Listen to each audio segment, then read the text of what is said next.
Sparks that I don't remember. Hold and let it shine. Fix and start to fade away. Fix and start to fade away. Fix and start to fade away.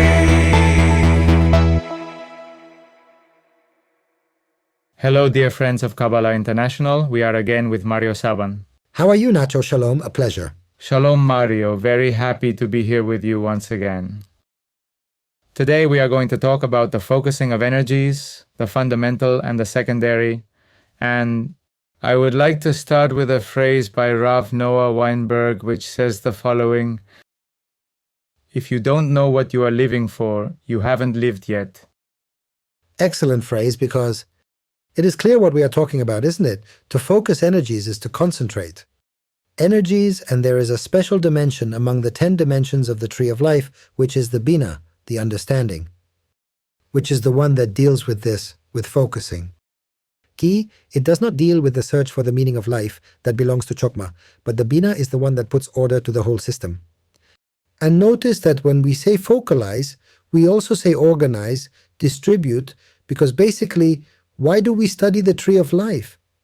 To know if the energies we have inside the soul are well or not well distributed. If there are energies that are well distributed, each organ is somehow fulfilling its function, then the whole body works. The same for the soul. If the different dimensions of the soul are doing the work they have to do because they have enough energy, they are doing very well. Imagine, for example, if this spiritual example would be transferred to a material example, a factory. Everybody has what to do, but suddenly the factory salesman runs out of stock. He has nothing to sell. So he lost his function because if he has nothing to sell, he can't sell.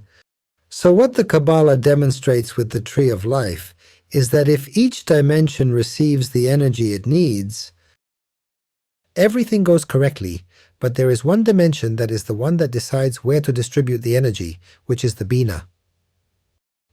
And the Bina says, well, let's distribute this here, this there, and how does it distribute it? Through personal time. That is why the great Kabbalists say man is what he does with his time. That is to say, where you are putting your time, you are putting your energy. Therefore, the organization of the Bina's time marks the organization where what energy is going to be invested within that time. And when the best distribution is achieved, there is a lot of energy available to carry out the project. So it is necessary to have a double understanding. On the one hand, the understanding of the meaning of the soul, the mission of the soul, but on the other hand, the soul's mission will never be fulfilled if we do not have a very good organization of energies.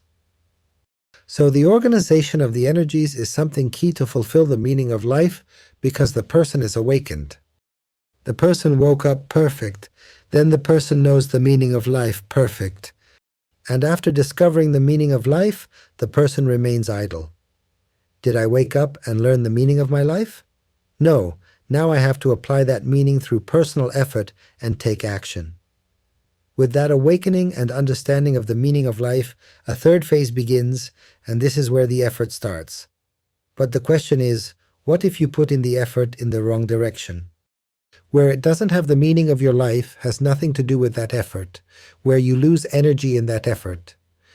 Then what does the Bina do? The understanding begins to calibrate the effort according to the sense of life that you have. The sense of life sets the direction. But the effort has to accompany the concretion of concrete results according to that sense of life.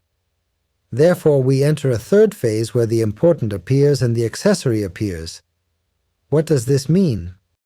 If the meaning of your life is one, you are going to choose actions that are related to that meaning, and therefore you are going to call them important.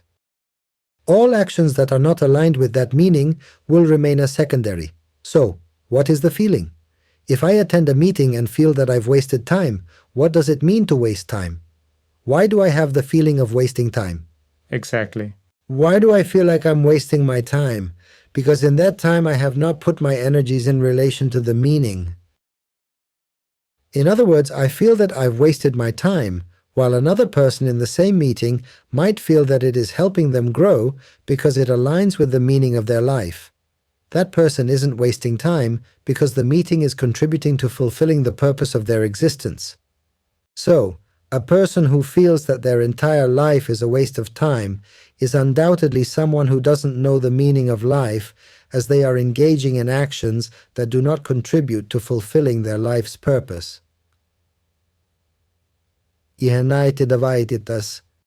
Therefore, when you start to direct all your actions towards the meaning of your life, even going out to eat has to do with the meaning of your life, because everything is in the direction towards.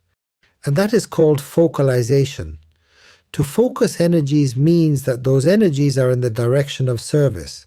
So, of course, one can have a lot of light, and the light is lost. But what happens if we concentrate the light to its maximum concentration? And well, at a maximum concentration of light, we create the laser beam. And what is laser beam light? The light from the laser beam is so focused that it can penetrate a wall and make a hole in the wall. So the question is, why does a light illuminate?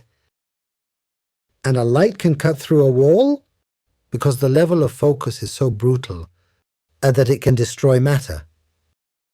So if you have a light, you illuminate, but if you have focus, you are creating your own emptiness. You are creating where your energy is going to pass. You are going to have the power of the laser beam, what we have to try to achieve in life. And those of us who are trained within the Kabbalah, I understand that we achieve it.